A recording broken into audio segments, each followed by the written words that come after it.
Hello, good morning சொல்லுங்களா. இன்றைக்கி என்ன பண்ண போகிறேன்? கீரை, முருங்கைக்கீரை எடுத்துன்னு வந்து நம்ம வீட்டில் இருந்தது பாருங்க. கொஞ்சம் முருங்கைக்கீரை எடுத்தாந்துக்கிறேன். முருங்கைக்கீரை கடைஞ்சிட்டு உருளைக்கிழங்கு வறுக்க போகிறேன். சிம்பிளாக செய்ய போகிறேன். சும்மா எப்படி சொல்ல, ஒரே ஒரு புடி பருப்பு தான். 2 பேர் இல்லைங்களா, அதனால் ஒரு புடி பருப்பு தான். புளி இல்லாமையும் கடையலாம். சரி, புளி போட்டு கொஞ்சம் கடையலாம்னு போகிறேன்.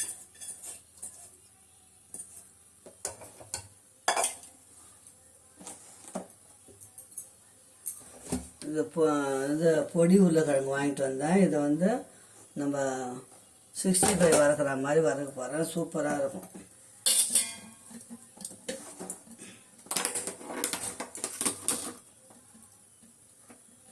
இதாங்க, ஒரே ஒரு பச்சை மிளகா போட்டோங்க, ரொம்ப மிளகா வேண்டாம்.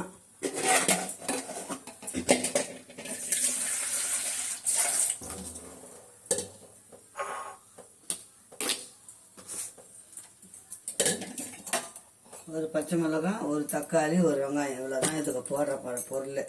அரிஞ்சிட்டு வந்துருந்து பாருங்க. ஒரு பச்சை மிளகாய், ஒரு தக்காளி, ஒரு வெங்காயம், அவ்வளோதான்.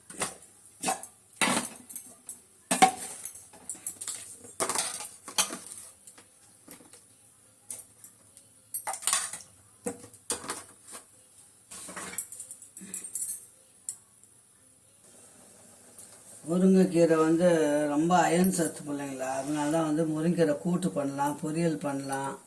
நான் இன்றைக்கி வந்து கடையை போகிறேன். ஒரு பச்சை மிளகாய் போட்டேன், ஒரு தக்காளி பருப்பில் வேகட்டும்.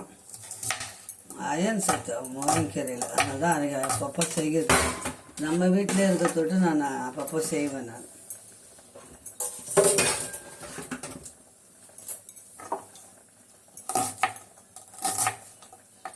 கீரை கிடைக்கும் போது வாங்கி ஆக்கி சாப்பிட்டுக்க வேண்டியதுதான். வெங்காயம்,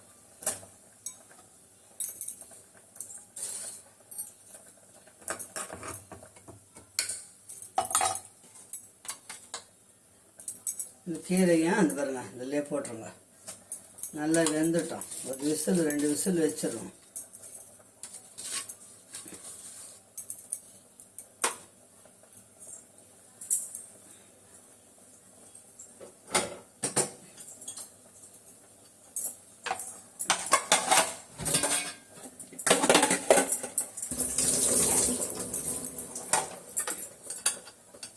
நான்வெஜ்ஜே சாப்பிட்றோம்ல, அதனால் வெஜிடபிளும் கொஞ்சம் சேர்த்துக்கணும்ல. நல்லா வேகட்டும்.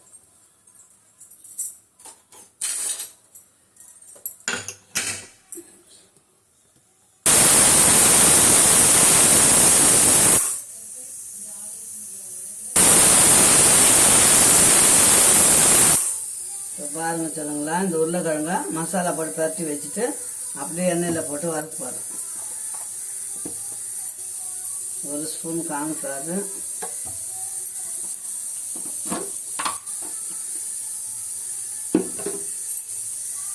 1 ஸ்பூன் மிளகாத்தூள்,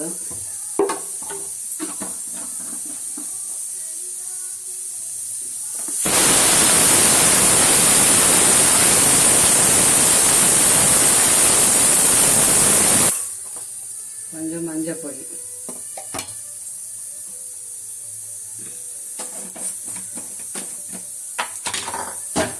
சால்ட் உப்பு கொஞ்சமாக போட்டுடலாம். உருளைக்கிழங்கு நம்ம உப்பு தாங்காது, கொஞ்சமாக போடணும் உப்பு.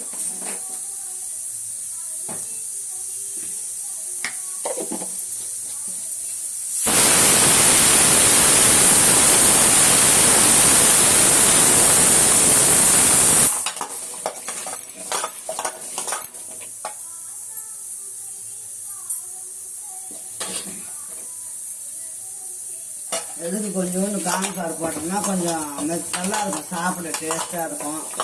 மத்தியானம் வரைக்கும் நல்லா இருக்கும். அந்த இது மாதிரி பரட்டி வச்சுக்கணும்.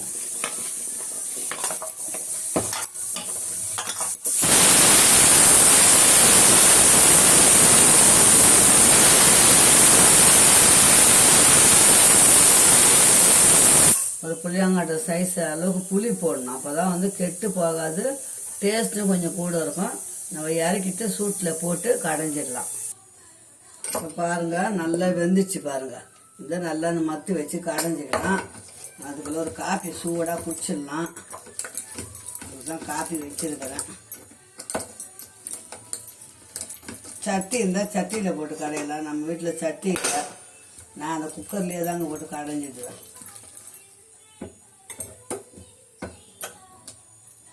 கடைஞ்சிட்டு பூண்டு தட்டி போட்டு தாளிக்க வேண்டியதுதான். நம்ம கொதிக்குது, கடைய முடியல.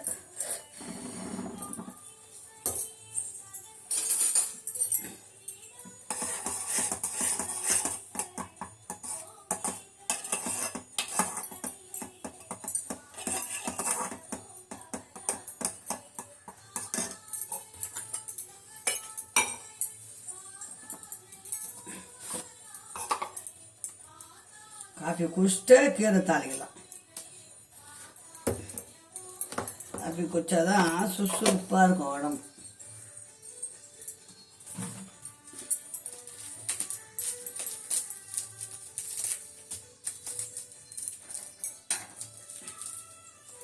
எப்பவுமே தான் பிள்ளைங்களா வாங்குவேன், சாண்ட்விச் தான்.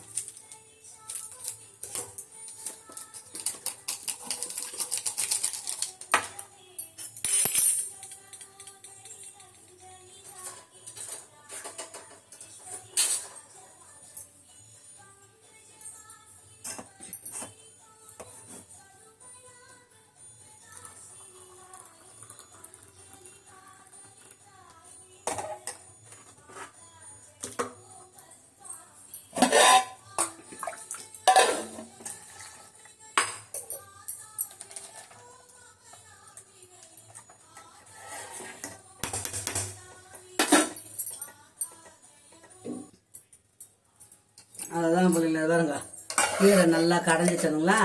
இப்போ தாளிச்சிட்டு உருளைக்கிழங்கு வறுக்க போகிறேன். அவ்வளோதான் இன்னைக்கு ஸ்பெஷல்.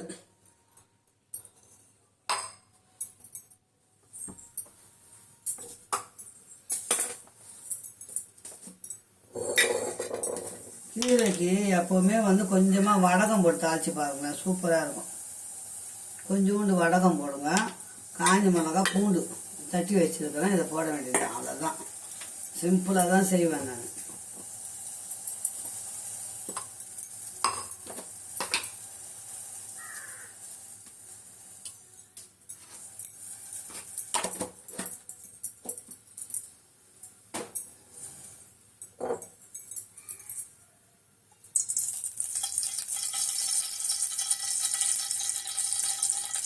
பாக்கெட் பிரித்து ஊற்றணும்.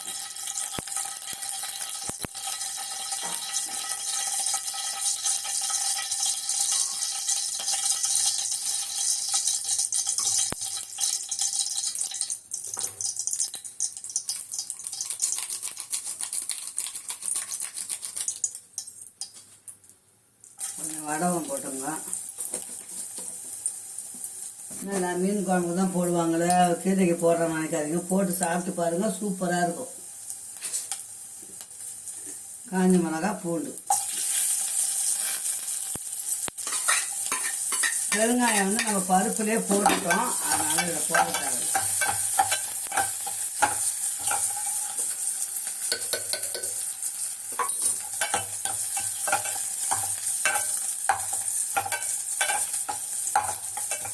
கொஞ்சம் வதங்கினா போதும், ரொம்ப தீய விடக்கூடாது. இப்போ இந்த கீரையை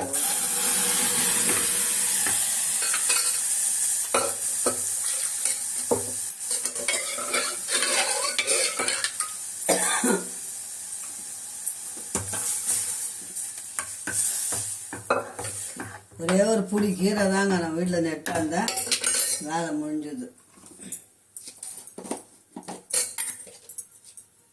கொஞ்சம் மஞ்சத்தூள்,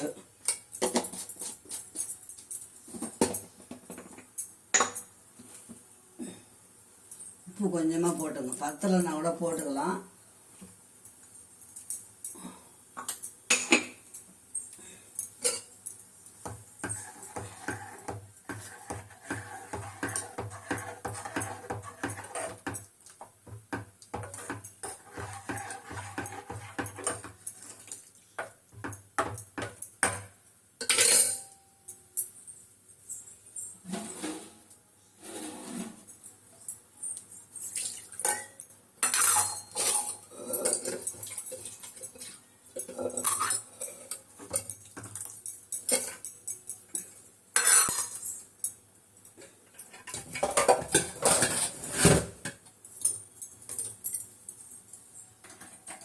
கீரை நல்லா கொதிக்கிட்டோம், உருளைக்கிழங்கு வறுத்தலாம்.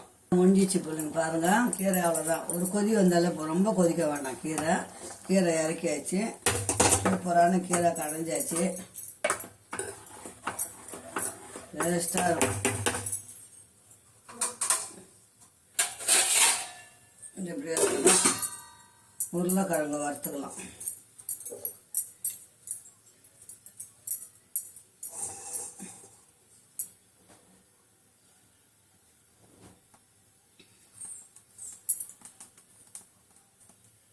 பாருங்க எவ்வளோ தண்ணி ஊற்றுக்குது பாருங்க. உருளைக்கிழங்குல அரைஞ்சி இத்தனைக்கும் வடிகட்டி வச்சது தான். அந்த அதுலேயே போதும், அப்படியே வெந்துடும்.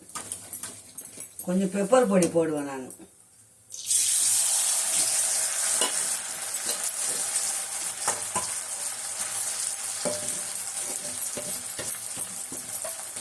இஞ்சி பூண்டு பேஸ்ட்லாம் போட்டோம்னா அப்படியே இது மாதிரி ஆகிடும், தொக்கு மாதிரி ஆகிடும். அதனால் அது போட பெப்பர் பொடி போட்டால் போதும்.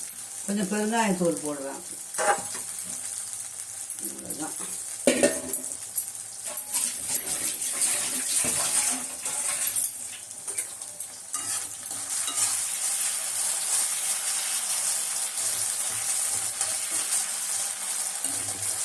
இந்த மாதிரி உருளைக்கிழங்கு தான் சாம்பாருக்கு, லெமன் ரைஸுக்கு, புளி சாதத்துக்கு அதெல்லாம் சூப்பராக இருக்கும். கிரேவி மாதிரி பண்ணாத ஒரு மாதிரி சிப்ஸு மாதிரி இருக்கும், சாப்பிட்றதுக்கு நல்லாவும் இருக்கும்.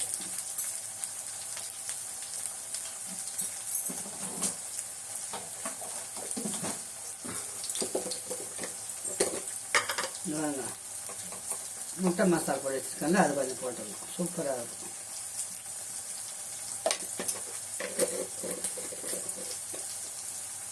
அப்படியே வேகட்டும். ஆமாம், போய் காஃபி குடிச்சிட்டு காட்டுறேன்.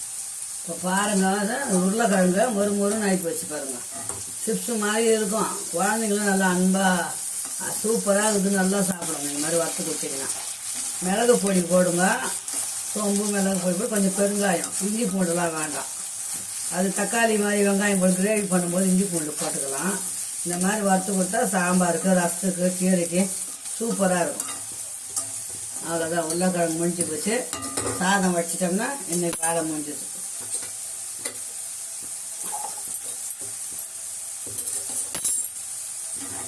பாருங்க, சூப்பரான உருளைக்கிழங்கு மசாலா ரெடி ஆகிடுச்சு பாருங்க, ஃப்ரை.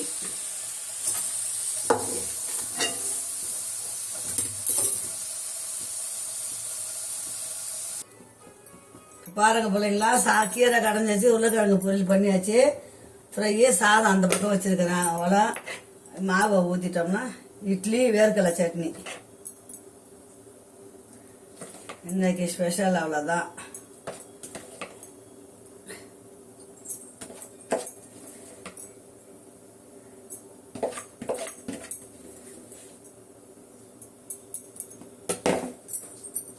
நம்ம வீட்டில் சூடாக சாப்பிடலாம். அம்மா சேனலை சப்ஸ்கிரைப் பண்ணுங்கள், லைக் பண்ணுங்கள். சில பிள்ளைங்களா இது வரைக்கும் சப்ஸ்கிரைப் பண்ண எல்லாருக்கும் ரொம்ப ரொம்ப நன்றி.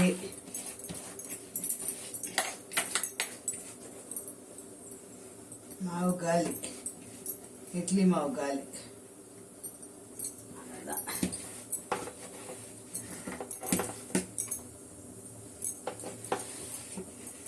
எதா இருந்தாலும் மக்கள் உங்ககிட்ட பகிர்ந்துக்கிறது எனக்கு ஒரு சந்தோஷம்.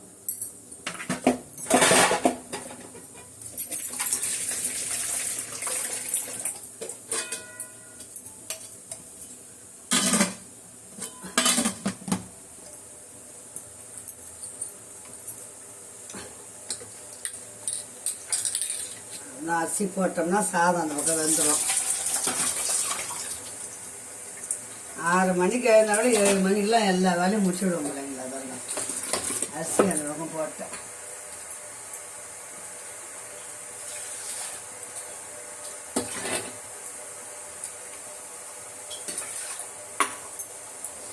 வாரத்துக்கு ஒரு நாள் கீரை கண்டிப்பாக சாப்பிடுங்க, நல்லது, உடம்பு ஹெல்த்தாக இருக்கும்.